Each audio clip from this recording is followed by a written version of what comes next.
This is the BGG Climbers for the week ending 1/11/2023. This list is put together every week by Michael Alexander. There's links in the description below if you want to take a look at the actual list. Let's get into it because I want to cover the fallers this week before we go into the top 10. Just because it's interesting to look at these from time to time and just see kind of which games have peaked and are slowly moving down the list. One is Zulkin, the Mayan calendar. This game hasn't had an expansion in a while. It's kind of an older game at this point, and it looks like it probably peaked. I forget. It's been falling slowly, but it peaked somewhere I think above 50 on the list. Detective, a modern board game. So this one I think almost got in the top 100 at one point. It's been falling slowly. This is a game I really want to play because I think it takes like the escape room game and expands upon it into more of a detective style game, maybe a modern Sherlock Holmes game. I've heard it's somewhat clunky and complicated, but it is a game I do want to give a try to. The Crew Quest for Planet 9. So this was, really high up the list. I think the second version of it's better, and that's probably why it's, falling down the list. And The Lord of the Rings, Journeys in Middle-earth. So this was well in the top 100. Now this is interesting because it actually fell and then climbed back up a little bit and then is falling a little bit.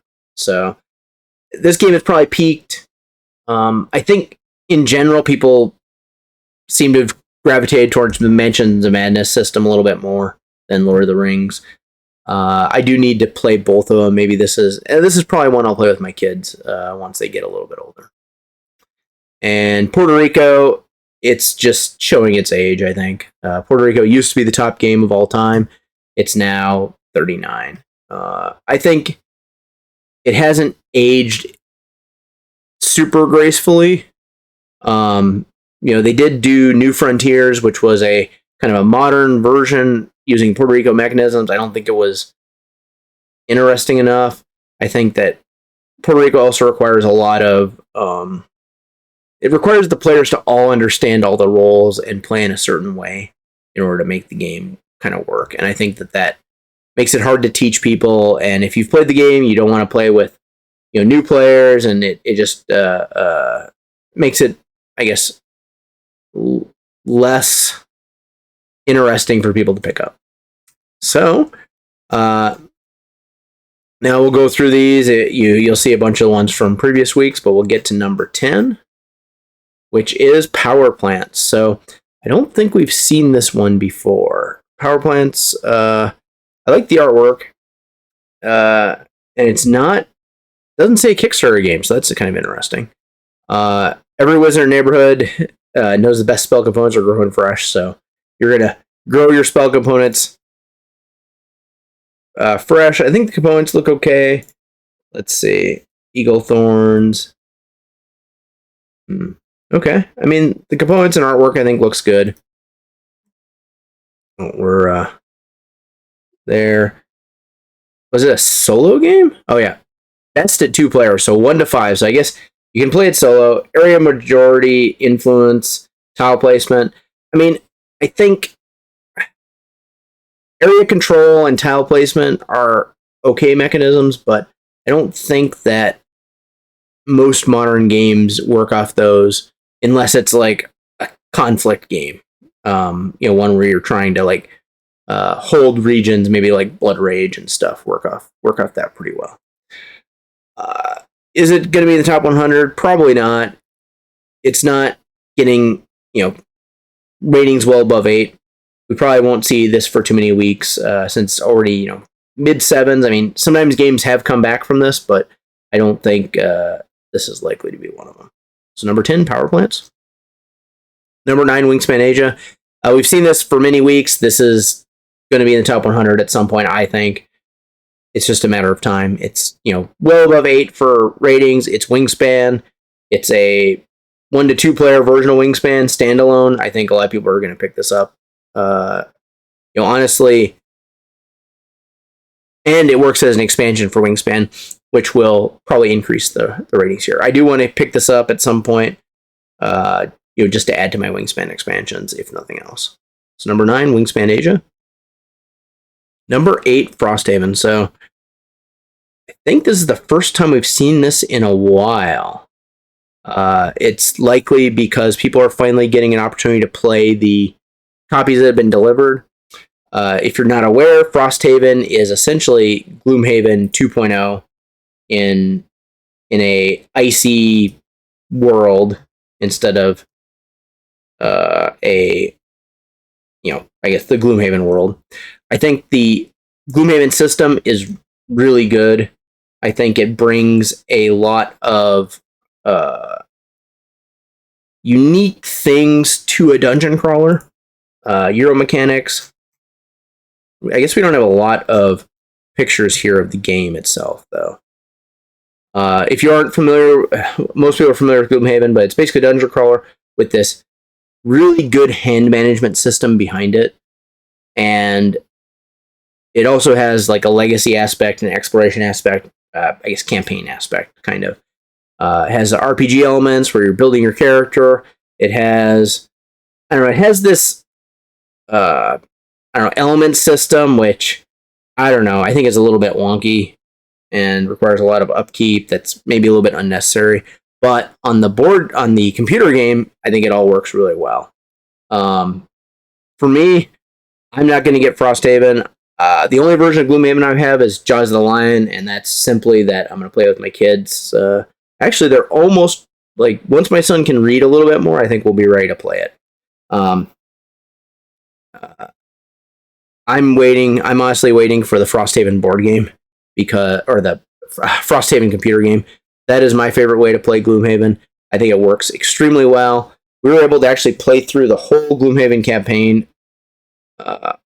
in the board game app in 2 weeks, I think, and that was way faster than we played through the campaign for the original Gloomhaven.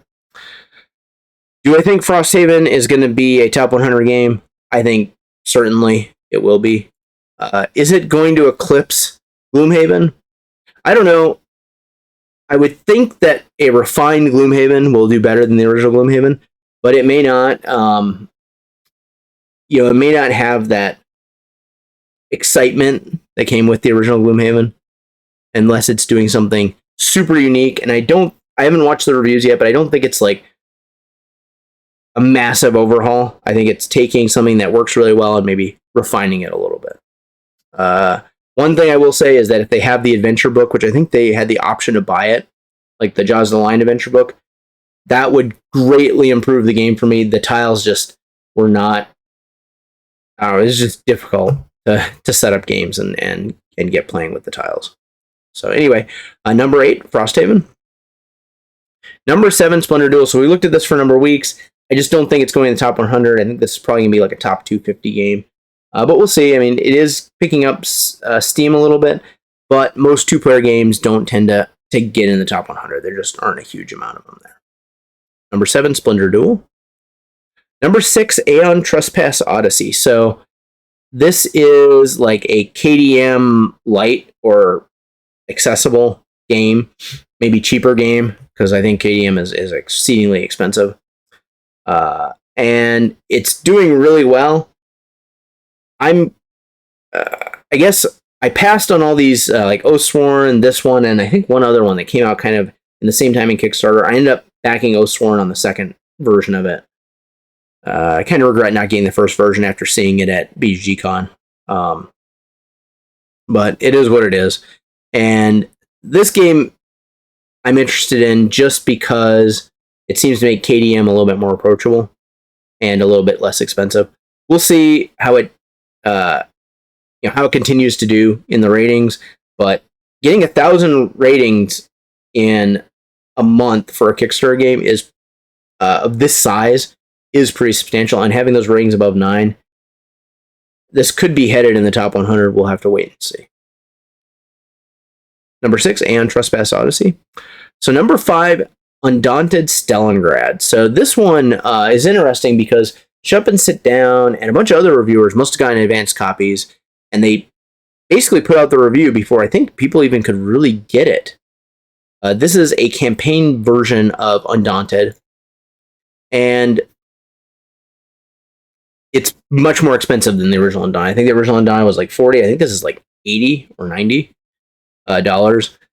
On the one hand, it takes the Undying formula and turns into this like campaign. I think that some of the negative comments I've read in the reviews are going to keep me from picking this one up. Also, I don't tend to play a lot of 2-player games, so that also would make me not want to pick this game up.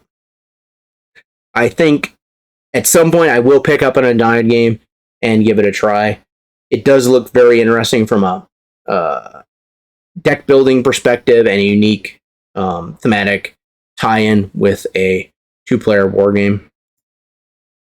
As far as a campaign game like this, I don't know, it didn't really pull me in. Maybe after playing an Undying game, I'd get pulled into the campaign and say, oh yeah, I definitely want to play this. I don't think it's a bad game. I think it's going to do extremely well. Do I think it's going to end up in the top 100? Possibly. I think Undying was very well received. I don't remember if it ever made in the top 100, but this thing has gotten extremely positive reviews, and maybe the campaign part will make it a must-buy for a lot of people. So number 5, Undying Stalingrad. Number 4, Clank Catacombs. We're probably 2 sessions away from finishing Clank Legacy, which I think is a fun version of Clank with some problems. I wrote my review on the Clank Legacy page, but in summary, I think Clank Legacy has convinced me that competitive Legacy games just have some fundamental issues with them. Especially when you're investing so many hours in a game, you don't want it to become unbalanced. So Clank Legacy, a lot of the stuff is in this common deck, which prevents unbalancing from happening. But I think it takes away from the Legacy experience where you can, have cool things and do better stuff throughout the game. Like, I guess Loom Haven's a Legacy game, but you get much better cards, and because you're fighting against the game kind of gets harder as you go on. So you're doing cooler things, and it's still like maintaining some sort of challenge. Same thing with, Aeons in Legacy. The bosses are still challenging. We came down. There's a lot of games where it came down the last like couple cards to be able to win, and some of them we lost. Pandemic Legacy Season 0, which I think was the most fun Pandemic Legacy. There's more upgrades, more cool stuff, but again, all these are cooperative games. When you're playing a competitive game, I think it just probably is going to work better in like a Clank Catacombs style game where you're going to build your dungeon and do your clanking, running around and fighting your artifacts. To me, that I think is more interesting than the Clank Legacy game. Even though I like the writing, I to see what they were trying to do with building out the map, and the story was, I think, pretty good for a Legacy game, and was more interesting than a lot of other Legacy games. So anyway, back to Clank Catacombs. I think this is probably going to be in the top 100. I don't think Sunken Treasures it was briefly in the top 100, but fell out. Clank, is still in there. I think Clank Legacy is in the top 100. I don't see how this isn't going to. It's getting really solid ratings at the beginning. Probably, I don't own Clank Sunken Treasures. I own Clank because it's kind of a classic game. I feel like I'm probably going to pick this up, though, just because I like the idea of it. Number 4, Clank Catacombs. Number 3, Great Western Trail in Argentina. This, I'm going to let it sit for a couple weeks and see if it's getting the uptake, but it's Great Western Trail, another version of it. It's probably going the top 100. I really like Great Western Trail. I'm not going to pick up Argentina. I'm actually going to probably get New Zealand just because I like the idea of the New Zealand one, just the islands of New Zealand, and seeing what, maybe they do something like different with that. But anyway, Great Western Trail Argentina, probably top 100 game. Number 2, Heat Pedal to Metal. So this got some really strong reviews from Shut Up and Sit Down. I was kind of, it was actually not doing as well as I expected for a Days of Wonder game initially. It's really come back. I don't know if it's from the reviews or just more time to for people to play it. At this point, I do think this will enter the top 100. I don't think it's going to be in the top 50, but it'll probably be between 150, 50 and 100 at some point in the next 8 months. I would think. I don't think it's getting it's already got 3,000 ratings. It's getting pretty solid reviews for the last I guess month and a half or so. So I do think we'll see it in the top 100, like many other Days of Wonder games. So number 2, Heat Pedal to the Metal. Number 1 this week, Marvel Zombies, a Zombicide game. So Marvel Zombies is a game that I'm actually glad I didn't back because of the shipping issue, or I guess the shipping cost issues, which we won't go into here, but you can read all about it. And I felt like over years, Come On or Simon Games kept upping the shipping prices, and that actually is the reason I didn't back it, is I didn't feel like the shipping was going to be at a rate I was willing to pay for this game. Do I want Marvel Zombies? Yeah, I think I have Zombicide. I have a couple other Zombicides. I think they're fun games. I think Marvel Zombies is going to be better than any regular Zombicide, just because it's got the Marvel tie-ins and stuff, and it's really cool from that perspective. Am I going to pay a huge amount of shipping for it? Probably not. I'll probably, pick it up. I think there will be a retail version of this that I'll probably get at some point, and I'll be happy with that, I think. Obviously, if you want everything, I don't know if you can late pledge, but there's probably some stores that have bought copies that you can probably buy. And there's some really cool paint jobs. Like the Hulk looks awesome. Thor is really cool looking. So I think, and Black Panther, I like the shadowing and stuff. This is way beyond anything I can paint. So there you have it. That is the BG Climbers for the week ending 1/11/2023. If you like this video, please like and please subscribe, and please take a look at our other videos. Thank you.